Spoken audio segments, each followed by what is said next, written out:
Olá, sou Victor, aluno do curso de Química Industrial da Universidade Federal de Ouro Preto. E juntamente dos alunos Tiago e Guilherme, vamos apresentar sobre algumas aplicações de complexo de cobre em diferentes áreas, para o seminário da disciplina de Química dos Elementos de Transição Experimental, lecionada pela professora Kelly. O cobre é um micronutriente essencial para todos os organismos aeróbios, sendo vastamente empregado como um cofator catalítico ou como um componente estrutural presente nas proteínas.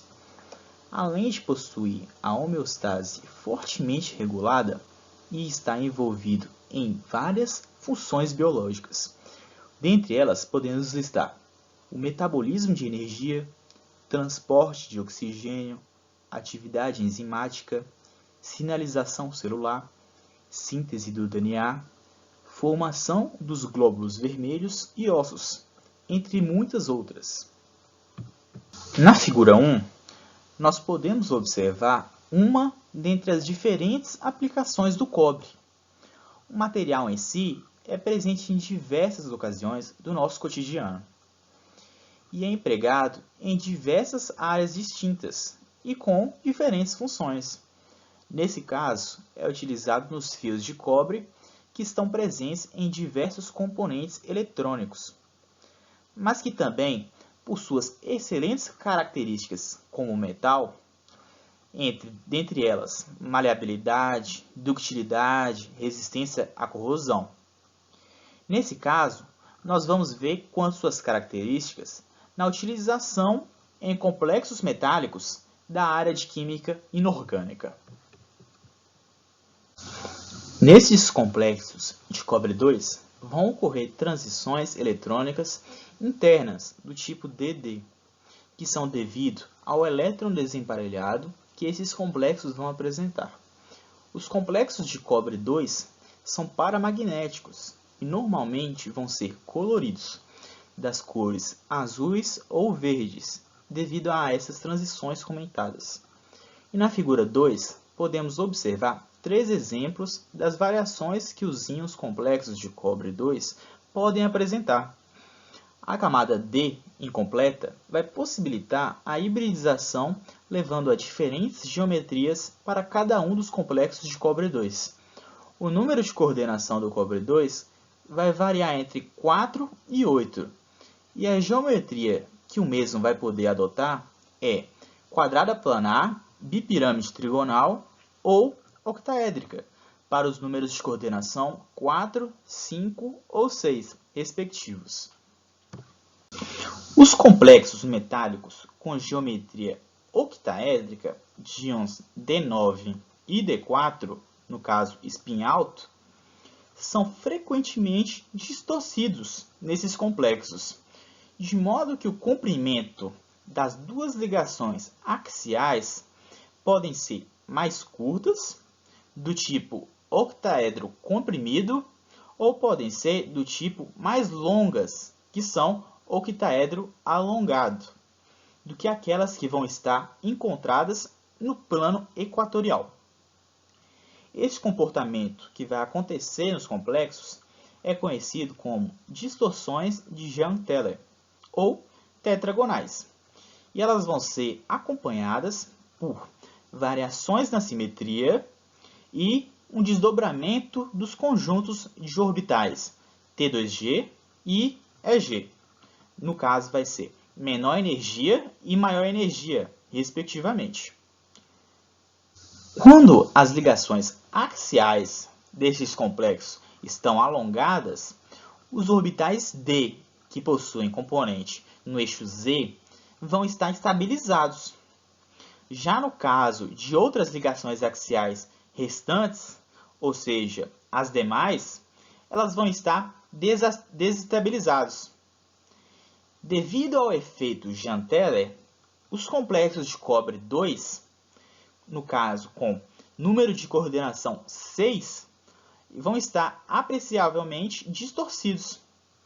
E com isso vai levar ao aparecimento de mais de uma banda de absorção, que no caso vão se sobrepor e geram uma banda DD, só que neste caso vai ser assimétrica.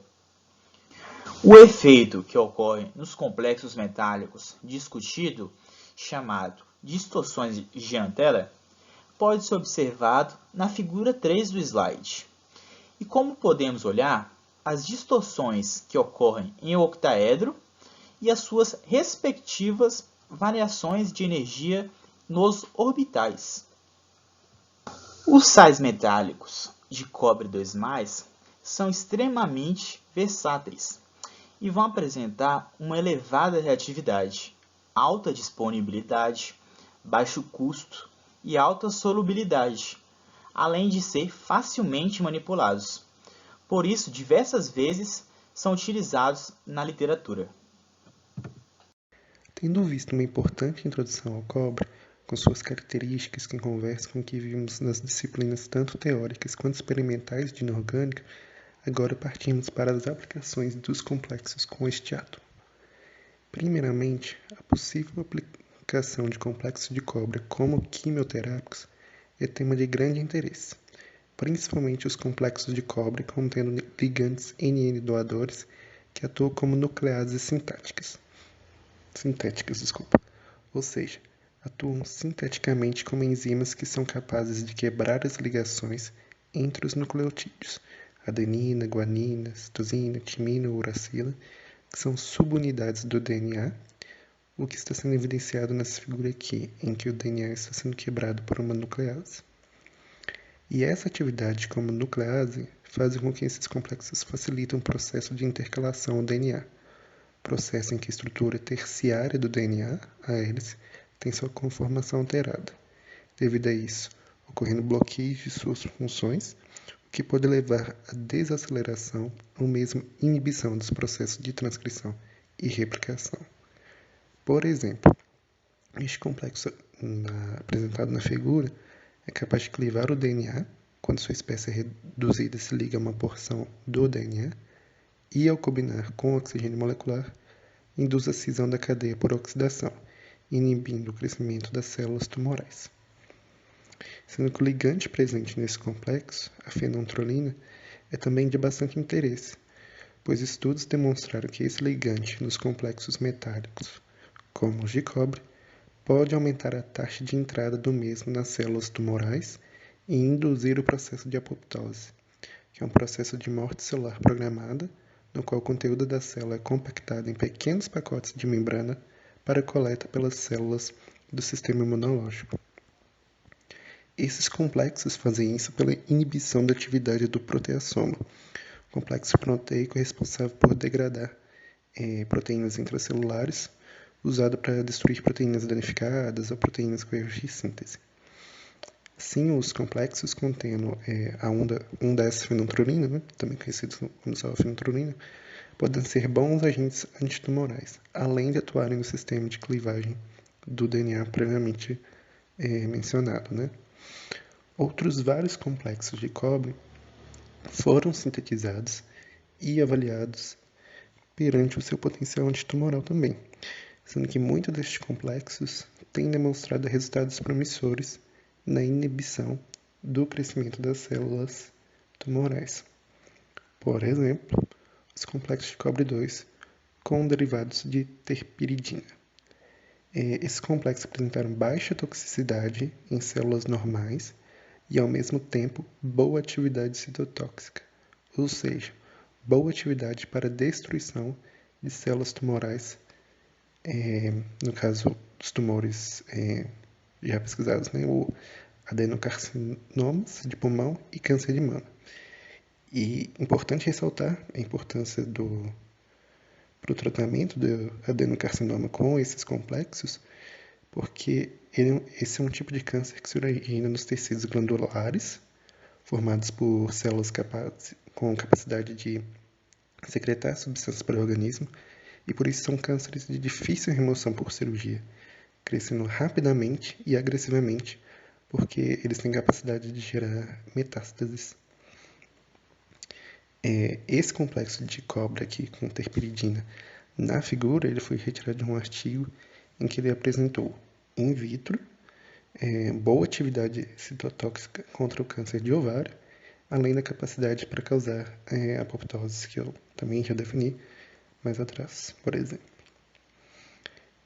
Ainda outra classe promissora são as casiopeínas, que são uma mistura de complexos de cobre 2 contendo ligandes NN doadores como a fenantrolina, já apresentada em slides anteriores, com ligandes do tipo NO ou dupla doadores, tais como aminoácidos, peptídeos e acetilacetonato. Esses complexos são promissores para aplicação como drogas antitumorais, já que exibem atividade citoestática, processo que impede o crescimento, desenvolvimento e multiplicação celular, atividade citotóxica, que eu já mencionei que é a destruição das células, e atividades antineoplásicas, que diz respeito a destruir células malignas e evita ou inibe o crescimento e disseminação especificamente de tumores. Né? Essa figura aqui ilustra uma série de casiopeínas que foram avaliadas in vitro e in vivo, que é importante, e apresentaram resultados antitumorais promissores. Os resultados confirmaram que as casiopeínas clivam DNA por um mecanismo de radicais livres e também produzem fortes mudanças na estrutura proteica da tubulina, da integrina e da fibronectina, que são proteínas importantes para as estruturas da célula, né? Principalmente ali o citoesqueleto.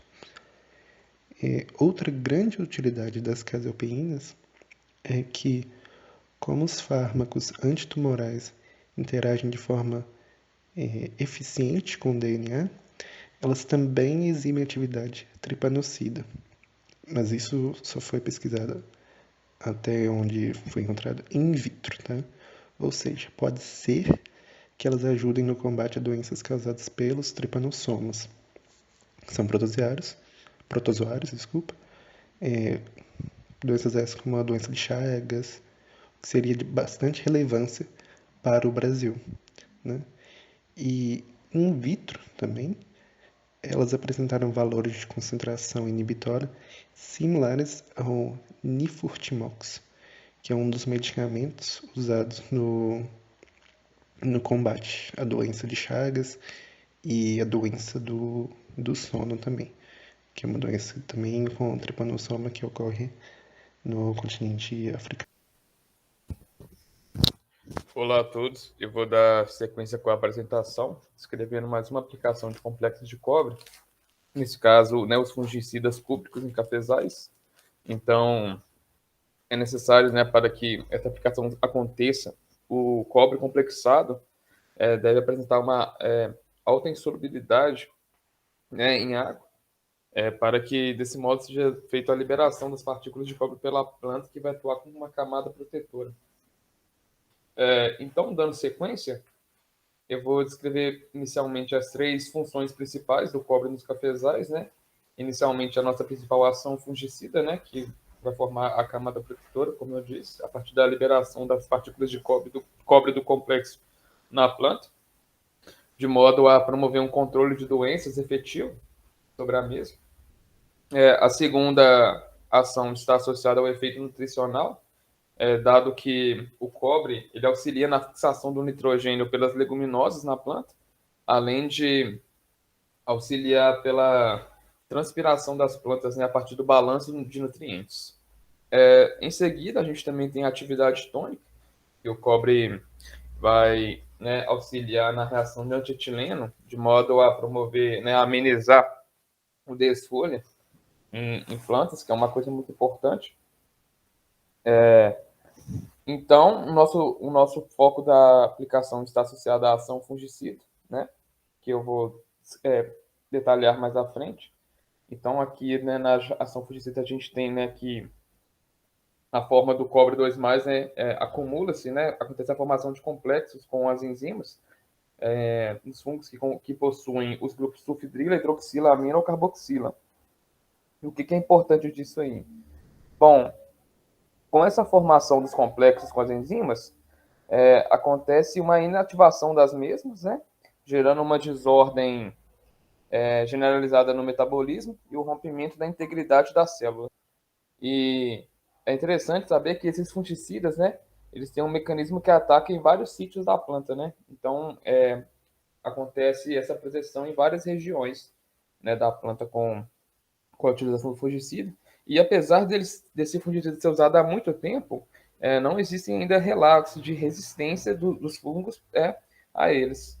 Então, ele tem uma efetividade até hoje muito alta na utilização de fungicidas com base de cobre, né?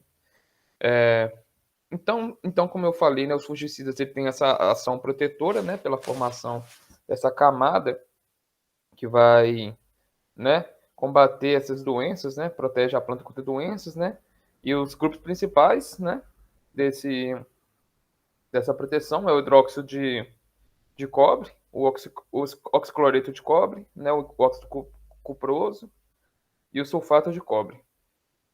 E é interessante também que quando combinado com cal acontece, né, a junção de dois fungicidas que resultam nessa cauda bordaleza, né, que aumentam essa atividade do fungicida.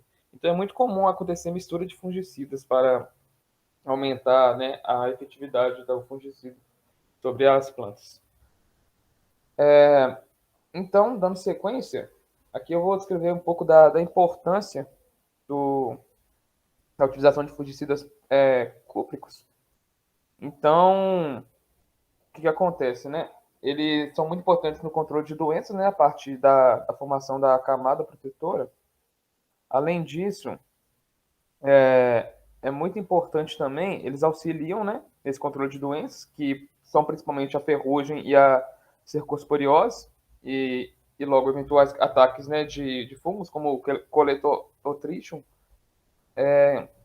Além disso, os fungicidas têm efeito bactericida, né, que auxiliam no controle da mancha aureolada, que é essa zona aqui amarela que forma-se na nervura da folha, né, no caso do café. E tem o seu efeito tônico também.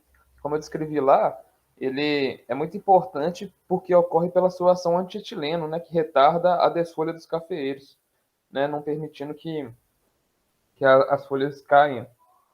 E, e, e além disso, é muito importante ressaltar, né, que, como eu falei, os fungicidas podem ser combinados, né, de modo a formar, aumentar o residual de controle, permitindo o manejo da resistência dos fungos aos demais fungicidas. Então, quando você mistura dois fungicidas, você aumenta a resistência do fungicida ao fungo, né, de modo a melhorar seu controle de proteção. Certo? Bom, é isso. Bom, então, para fechar aqui, né, trouxe uma conclusão. Então, a partir das informações apresentadas, foi possível entender a versatilidade das aplicações complexas de cobre em diferentes áreas, né, como a gente viu no setor medicinal, que o Thiago apresentou, né, a respeito dos quimioterápicos, e o setor agrícola dos fungicidas, né. E além de um aprofundamento das propriedades do cobre e das particularidades, né, que o Victor trouxe. Então, desse modo, é de suma importância o desenvolvimento de estudos e ensaios para a progressão científica fundamentada na utilização de complexos, né? E desse modo a gente encerra o trabalho, né? E apresentando, por fim, as referências bibliográficas que a gente usou. E muito obrigado.